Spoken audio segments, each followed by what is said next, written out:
I am happy to have Automotive Seminars as a sponsor for the show. Now, if you're not familiar, Automotive Seminars is a diagnostic technician training company. They've got a website that there'll be a link to in the show notes. And what they offer is top-notch training to technicians like us in the field. I've been taking their training courses for years and have got a ton of benefit out of it. They've got top-notch instructors, John Thornton, Scott Shotton, Scott Manna, and every other month they've got a 2-night course that you can sign up for. Join in, ask questions, and afterwards, you've paid for the course, you can access a recorded version whenever you want. You can rewatch the class 2 years later in case you wanted some details on it, and that is a fantastic feature. So make sure to check out the website to see what courses they have available and what's coming up in the future. This podcast is brought to you by Jarhead Diagnostics.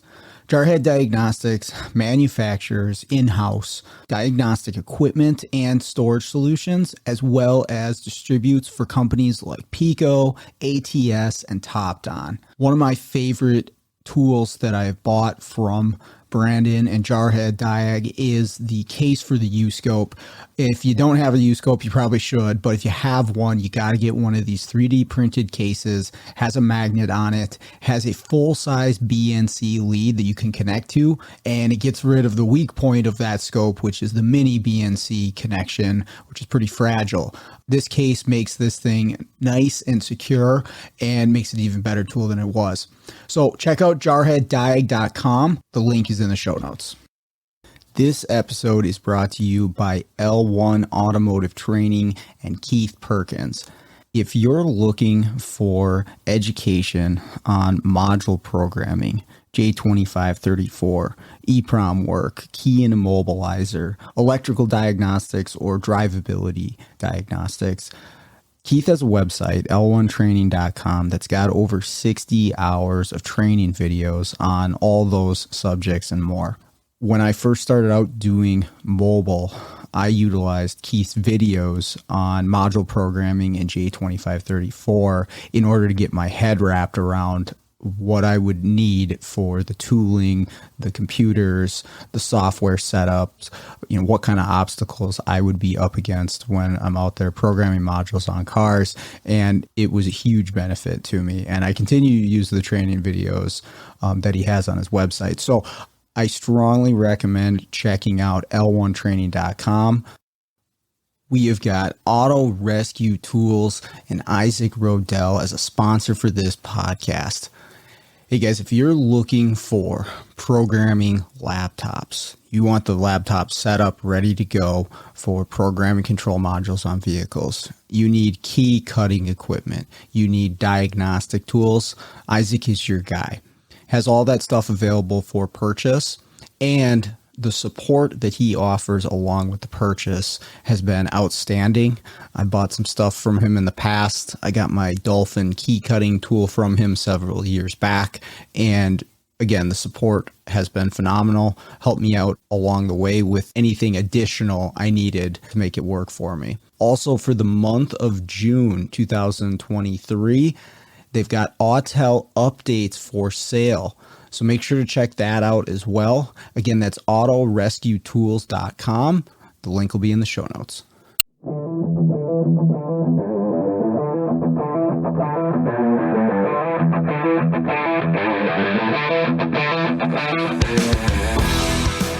Welcome to the Automotive Diagnostic Podcast. We're going to explore ways to sharpen our diagnostic skills, find learning resources, and hear from experts in the automotive field. Hey, what's going on, automotive world? Welcome to the Automotive Diagnostic Podcast. My name is Sean Tipping. Today, we're kind of going to be taking a slight left turn here from our normal content. If you're a regular listener to the show, you know we usually discuss technical, diagnostic-related content, and that is normally the case. Of course, the name of the podcast is Automotive Diagnostic Podcast.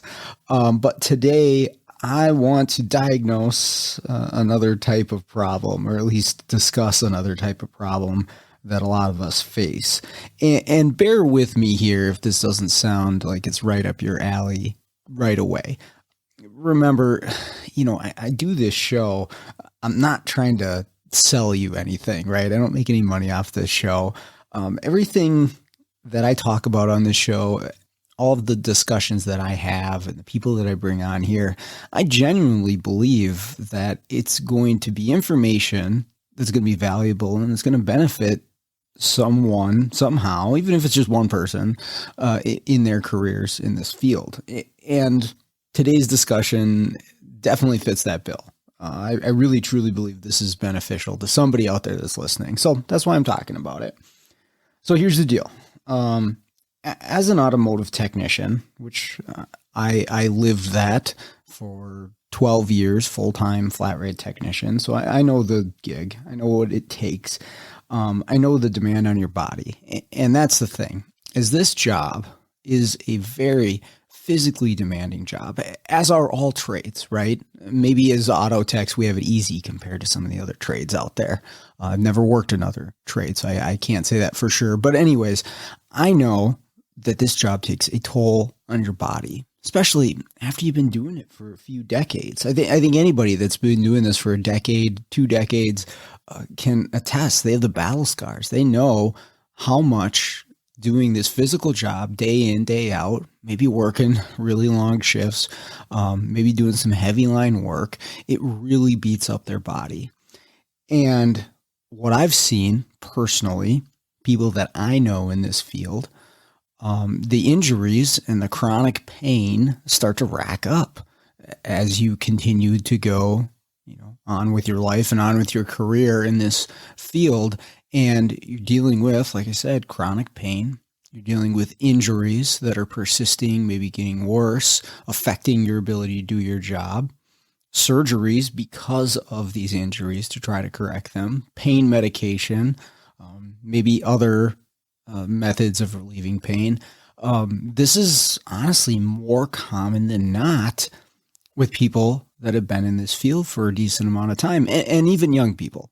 It's not exclusive to people that have been doing it for a while. It's probably more common. I see it with even some of my students. So that's what I want to talk about today. And, my discussion today isn't a end-all be-all solution to all of this, okay, right? There's lots of pieces to the puzzle. But I honestly believe that this is one of the best preventative and in some cases maybe even corrective measures that you can take personally to protect your body and your health in general. And what that is regular strength training. Okay. So simply put, going to the gym, right? Picking up heavy things with some intent, with some purpose, with some direction. And joining me to talk about that, because I needed an expert, somebody who knows more about this stuff than I do, is Jodi Molitor. Jodi and her husband, Todd, own a couple of gyms here in Minnesota. Of course, I attend one of these gyms. 180 kettlebell in North Branch and Centerville, Minnesota. So if you live around the area, make sure to check these out. Totally worth it. Fantastic places. Jodi and Todd are a couple of my favorite people. So I was excited to get to talk to her either way. But she is an expert on this stuff as far as strength training, physical fitness, improving your health. That's what she does, right? And so she is going to help me explain the benefits of regular strength training and how this can prevent and maybe even correct in some cases some of the injuries, to our joints and our spine, and just overall improvement to our health. This could apply to anybody, even if you're not, doing heavy line work, busting out engines and transmissions. But in that case, I think this can really help you. But I think that's enough for an intro. Let's jump right in. I really enjoyed this talk with Jodi. Well, how's it going, Jodi? It's going great. How about you? I'm doing good. How are you feeling after that workout? I'm a little tired. You crushed it. Yeah, that was a good one. Fridays are always a good one. Yeah. No, I'm feeling good. Thanks for coming on here doing this. I really Oh, appreciate it. thanks for asking. This is cool. Yeah. So we normally talk about car stuff, fixing cars, technical things. We'll take kind of a left turn I mean, today. I like pretty cars. Okay. Yeah. What do you know about automotive diagnostics? I know you hook up some type of tool to the car to see what's wrong with it. And that's all I know about diagnostics. That's perfect. You're hired. I wouldn't know how to read it though. That's the problem. But so here's the deal. Automotive trade, guys in the shop doing, hard labor, fixing cars, right? And I did that for 12 years, and I know a lot of people have been doing it for a lot longer. And I know a lot of people that I worked with that have had a lot of chronic pain, a lot of injuries, and just their bodies really getting beat up as they go through their career. And even some of my students, Sure. right? And not all of them, but some of them, even in their 20s, they're Yeah. suffering from this, where there's surgeries or multiple surgeries. Wow. And, then there's pain medication or, other ways to relieve the pain. And you see I'm in like Facebook groups with other automotive technicians from around the country or around the world. Right. Somebody will post something like, oh, I have to get back surgery or shoulder surgery or whatever. And then you'll see people comment over and over, oh yeah, me too. I've Right. had 4 surgeries on my discs and my back, my knees, my shoulders, elbows, whatever it is. Guys and gals are just getting beat up in this Right. trade. And I'm sure it's every trade, right? I'm sure like if you look at like construction or something like that, it's probably even worse, but I know the automotive trade. Anything that's laborious. Yeah. And so the reason I want to talk to you about this is I feel, and this might just be my subjective point of view, that there's something that people can do to help themselves out, or at least give them a better shot. And that's through exercise, but maybe not just exercise, but strength training. I think, at least for me personally, that's made a huge, huge difference in not having any aches, pains, surgeries. Now, again, I'm not in the shop full time. I mean, that's awesome. Yeah, right. I feel extremely lucky when I talk to some of these other people that are going to work every day, getting their butts kicked, and now they can't even be as productive as they normally would. Right? We have to be able to use our bodies in order to make money in this Right. field. You're getting a surgery. You're minimum out 6 weeks, and then you're ramping back into working. Yeah, So. you're gonna have limitations even when you come Absolutely. back, and so now your paycheck is smaller on top of being hurt and in pain, right? And so that sucks to be your career. And I'm talking to my students, and okay, you've got decades of doing this. Good luck. Right. So, anyways, that's the reason I wanted to It's talk to very you. daunting to think that you are in a career that you're possibly going to be in pain for decades. Yeah. Yeah, that would be depressing. That you finish and you're crippled Yeah. even, right? Like you can't use your hands, all your joints hurts, and then again, multiple surgeries. So, Yeah.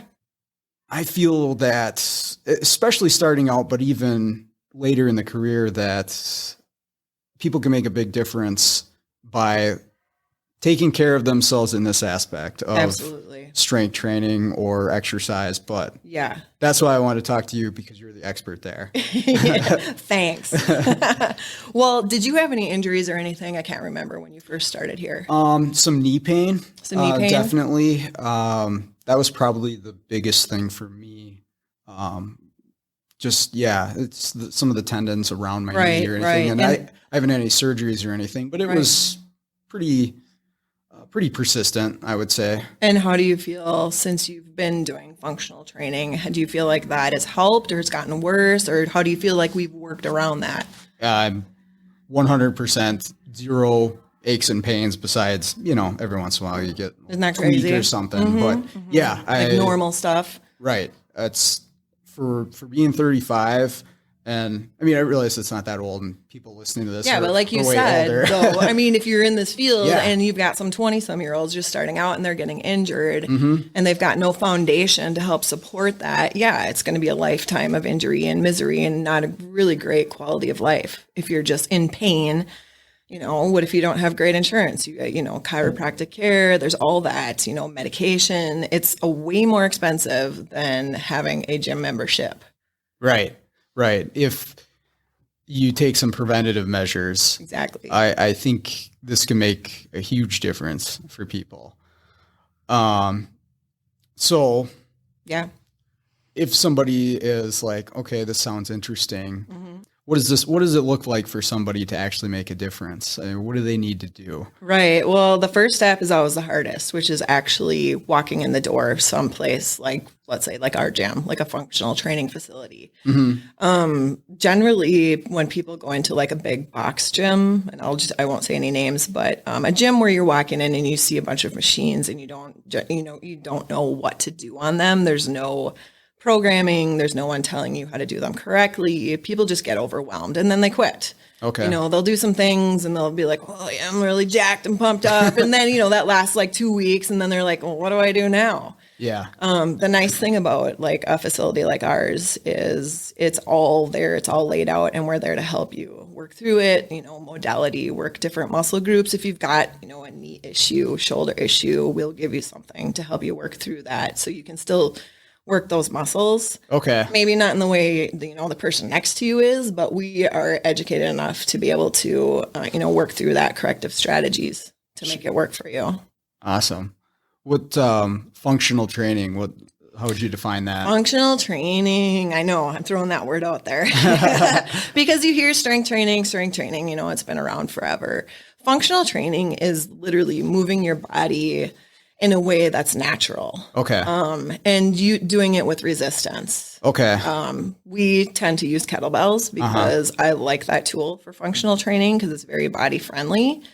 And also you practice a concept called proprioception, which is moving around the displacement of the item, whether it's a kettlebell, a med ball, whatever it is that we're using, ropes, whatever it is that we're using.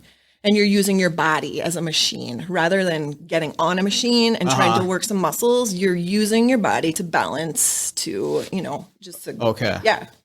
Yeah. And I know with the bells too, it really focuses or it forces you to work both sides of your body, right? Absolutely. Specifically like arms, legs, hips, shoulders, but you have to focus on one side.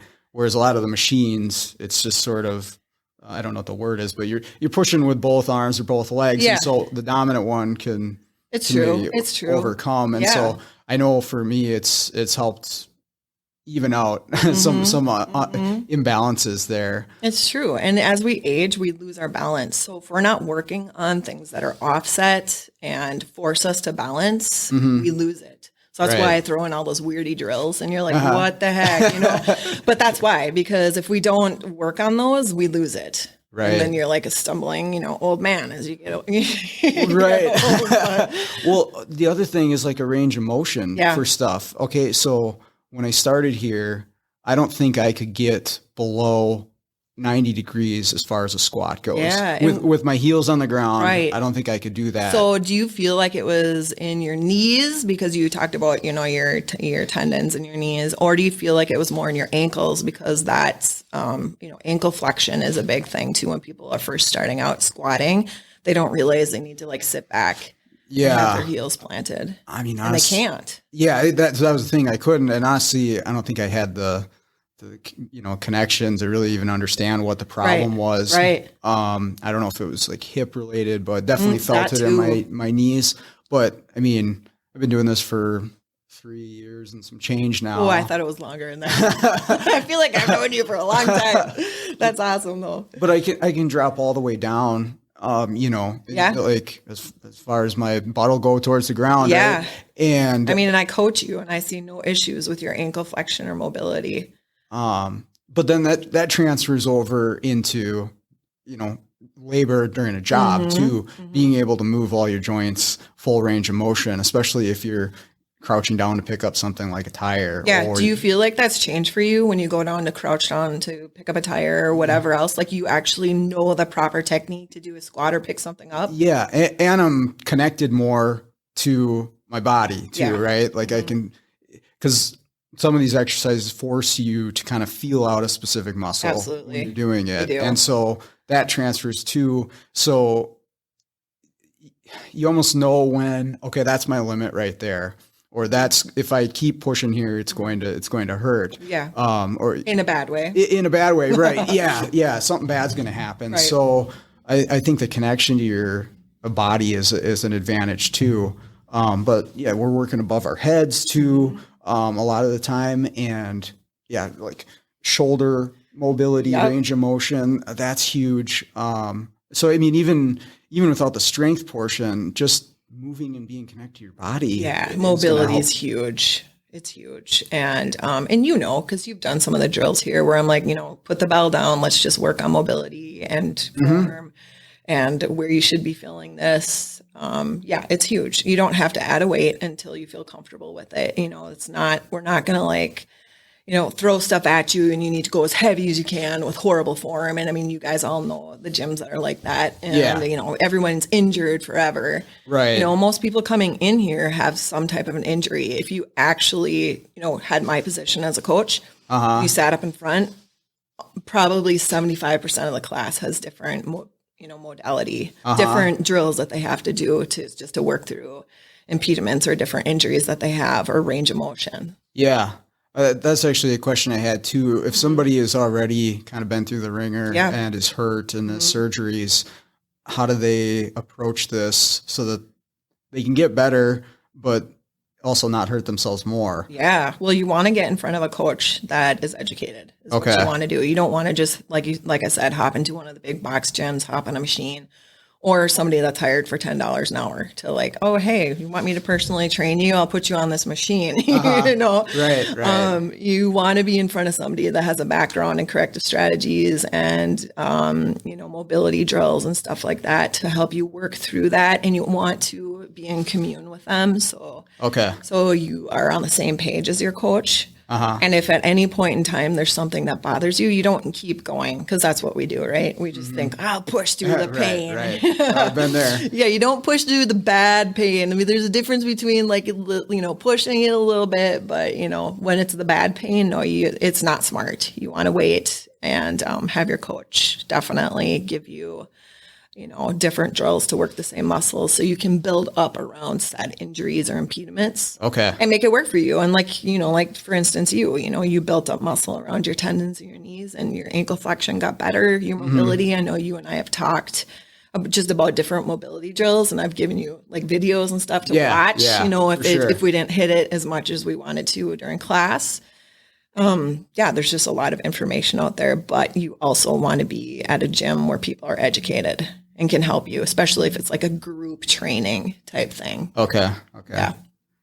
Yeah. Having somebody watch what you're doing. I mean, you could look in a mirror, right? Or record yourself, I suppose, but and think you're doing it right. Yeah, exactly. There's that. If you're not watching at all, you think you're doing it correctly, and then way off the mark. So having somebody to help you out there. Yeah. I mean, like you've been here 3.5 years. I mean, I have people that have been here 14 years. Okay. I'm still correcting them. I'm still watching myself because you get in habits. Sure. And then you can think, man, I'm a rock star. And then all of a sudden you tweak your back and you're like, what happened? It's important when you're doing, these kind of movements to have somebody in front of you. I'm not saying they're dangerous. I'm just saying we can get into bad habits and think, we're rocking it out and maybe just kind of lose track of our form. Yeah. And that's why it's important. What are your feelings on, because I didn't understand any difference really when I was younger, because I've always kind of been active and exercised, but my exercise when I was younger was just all cardio. Like I'd run marathons and I'd bike for 20 miles and, basically spend hours doing that stuff. And I mean, I did the same thing. okay. Yeah, I was a swimmer and cross country skier, and so what our thing was is in your hockey. So that's endurance. Yep. You know, yep. your endurance is phenomenal. I've seen you. I mean, your strength is there too, but yeah, that's going to gain you endurance and maybe fat loss. Okay. Without building muscle. Okay. Which you want to build muscle to support your skeletal system. And then you also, that also burns fat and also makes you not look like a skinny person. I mean, you look toned and not skinny flabby. Mm-hmm. Right. You know, you want to be yoked. But I think you can spend a lot less time overall doing Cardio. Yeah, cardio compared to maybe some strength training. The difference right? in like what we do and in just cardio. Is that what you're asking? Yeah, exactly. Because you're getting cardio in right, here too. We are definitely, but also there's the weights and the strength side of it. Yes. And I mean, that's 3 times a week, 45 or an hour. Is like enough. And that's plenty. It's plenty. And that's the way the gym is designed. That's how I've created the programming.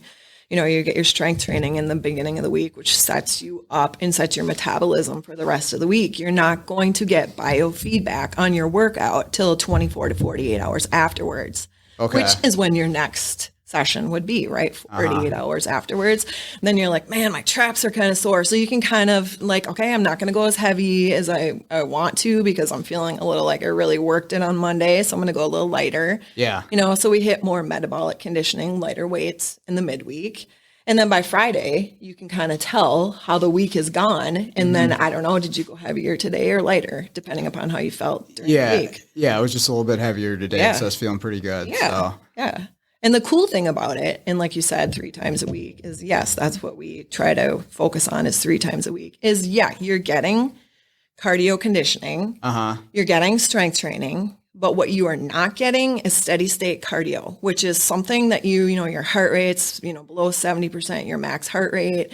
You can do that on your own. That's boring. You don't need to pay me for that, right? You can go on your elliptical, on your bike. Sure. You can go for a walk. You can go on a run. That's something you don't need to pay a gym for.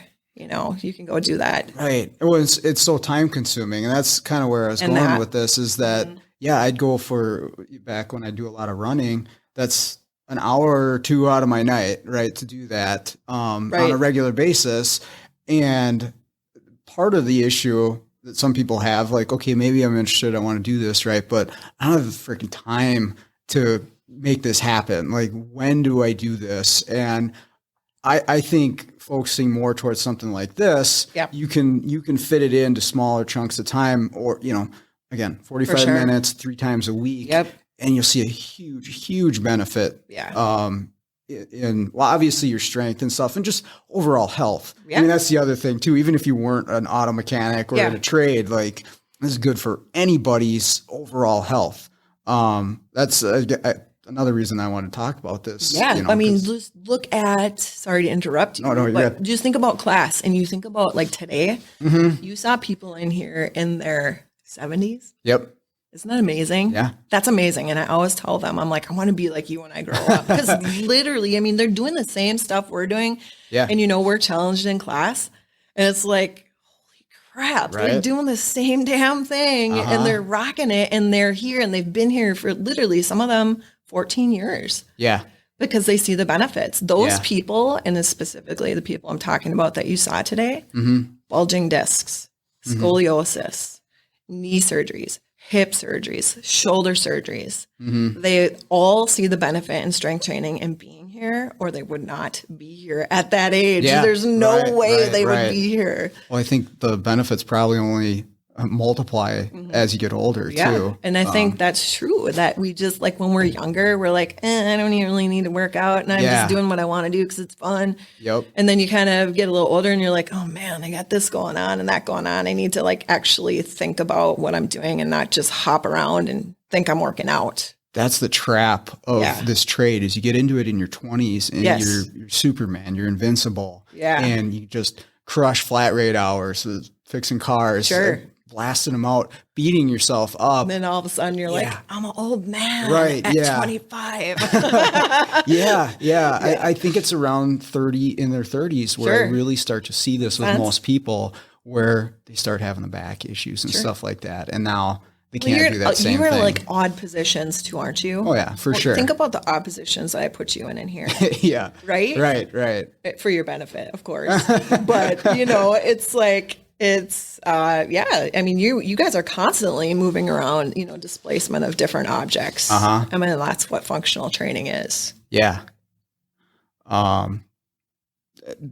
The other thing too, you know, with just the overall health, I mean, obviously there's a bunch going on with COVID and all that stuff. Yeah, right. Yeah, I'm kidding. But here's the other thing that I've noticed, and again, maybe this is just really, you know, subjective to me, but like, I don't really get sick. Yeah. Very much. I don't get sick either. At all. And that's not always been true. You know, earlier in life, like, it's pretty consistent. I get sick 4 or 5 times a year. And surely we did. Yes. Now I'm very consistent with it. And I focus on like sleep and nutrition too, but I mean, that's huge. I don't get sick anymore. I mean, and this is the part that's pissed me off about what the, you know, the word that you just said that I hate to say. I know.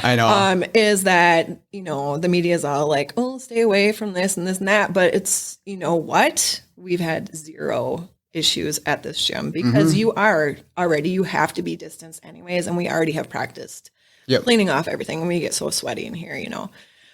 If you're not supporting your immune system by working out and eating good, you're gonna succumb to sickness for sure. And what they're not doing is like giving people information and, you know, encouraging them to do these things, and which was so frustrating that we got shut down 2 or 3 times. We did. It was frustrating. You know, we did online workouts. It's not the same when you come into group training. You want to be around the people and you need the environment, and you know, people just don't have the room in their house, or they got dogs on cats all over them. You know, exactly. But yeah, it's just not realistic to think people can do the same kind of workout at home, nor do they want to, nor are they motivated to. So, I mean, like I said, I've had 0 cases or episodes of any type of a spread of anything around here. So, because it's a bunch of healthy people. And this is where you should be to get healthy. Yep. Yeah. They don't want to say anything. I don't know, it's like shaming people or whatever, but I don't know, it needs to be said by somebody. Like, this is a big deal, and it can make a big difference. It can make a big difference. It can. And like, of course, you need to not be just, you know, eating pizza and beer every day of your life. Absolutely have it. It's good. It's great. But, you know, mix in, you know, a few salads, some veggies here and there. Maybe some multivitamins.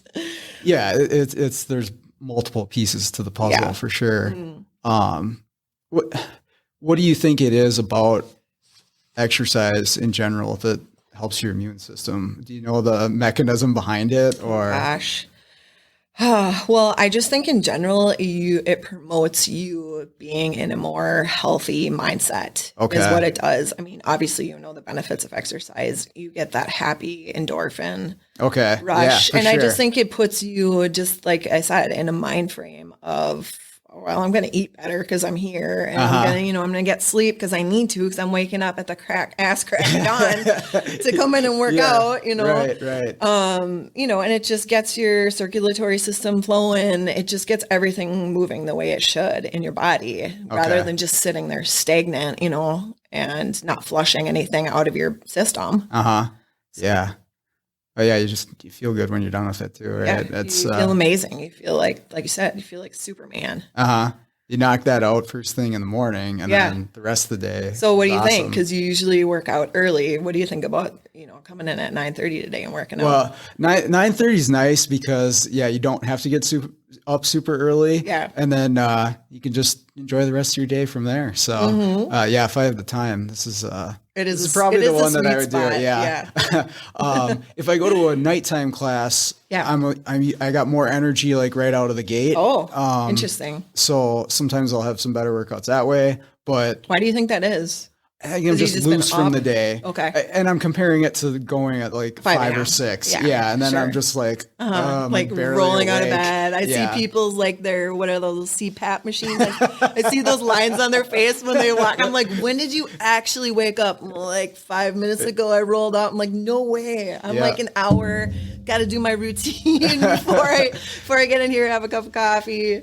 No way. I could never just roll out of bed and expect to like kick out these workouts. Yeah, the first like 10, 15 minutes, body doesn't even know what's happening. You know what's right funny now. is Tanya always tells me, you know what, Tanya, one of our coaches, she's like, I don't wake up till like halfway through this workout. That's definitely true. You're going by the end of it. You're just like on autopilot. And then you're like, oh wow, yeah, your glycogen kicks in, you know, and it gives you that second energy.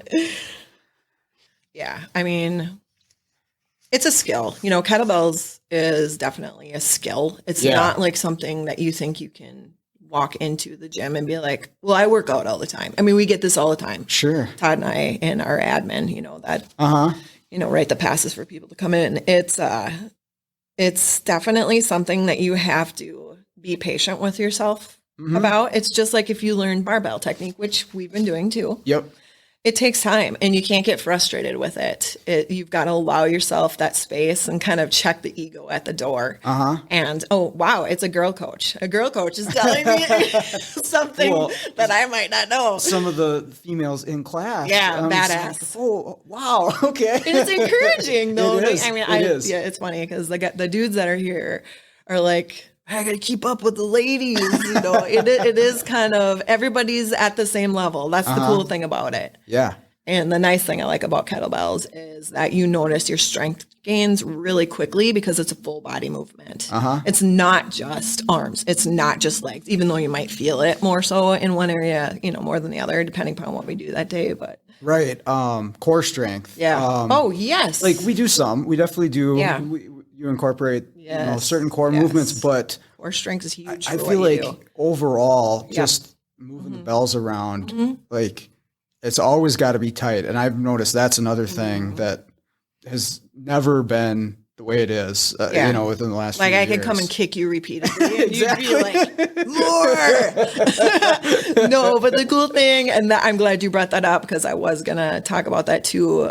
Everything that we do in here, because, you know, we practice that proprioception concept and because kettlebells, you are braced in your core the whole time. Everything we do is very core centric. So your core is from your belly button all the way back to your spine. Okay. And people don't realize that. And that is what you want to strengthen. And no matter what you do, I mean, if you're talking just everyday life, if you're talking sports, you strengthen your core. It allows for explosive extremities. You know, you want to be an athlete, whatever it is that you want to do. You want to go hiking. You want to, you know, whatever it is, it's very good. Yeah, we don't get on the floor and do a lot of ab work because everything we do involves the core. And I was just telling one of the newer ladies that this morning, she's like, I can't do any more like stuff on the ground for my core because I have no skin on my butt. I'm like, oh, you got the 180 tattoo. You know, do you remember that when you first started? Oh yeah. No. Take a shower and you're like, hi here. Yeah. Like, wow, there's no skin there. All right. Yep. You don't ever need to get on the floor to do core work to build strong core. Right. Ever. So that's a misnomer that people think. Well, you know. that on the calluses on the hands. Yeah, it's like just like playing the guitar. You get a nice little build up there, and Right. make sure you're kind of filing those down so they don't tear. Otherwise, have you ever done that? Oh yeah, Torn? for sure, Yeah. definitely. Yeah, and then and there's the grip and the hand. Oh yeah, grip To strength. hold them, yeah. 100%. And Right. that's something where somebody in a trade could benefit. I didn't even think about that. Did But, you notice that?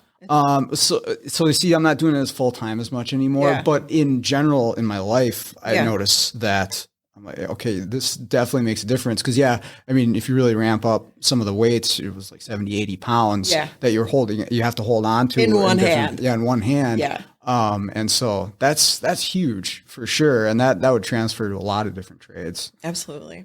For sure it would. Yep. Yeah. It's all good stuff. Awesome. Well, hey, Thank you for spending the time with me. I really appreciate it. Well, hey, this was awesome. I really enjoyed it. I only downed not even a whole high nooner. So we're good. Awesome. Thanks for having me. Okay, that's going to do it for today's episode. I want to give one more big thank you to Jodi for taking time out of her busy schedule to talk with me about this. I hope everyone, or at least someone, got something out of that, and will consider adding, some form of exercise to their daily routine. It really does make a big difference, and I can personally attest to this. I'll close this out with a phrase or an adage. I don't know, who came up with this or where I originally heard it, but it's definitely stuck with me through my life, is that you can either invest in your health now or pay with your health later. And I really believe that to be true. So start investing right now. will be very beneficial to you. All right. So with that out of the way, let's all get out there and start fixing the world one car at a time. And maybe pick up something heavy while you're at it.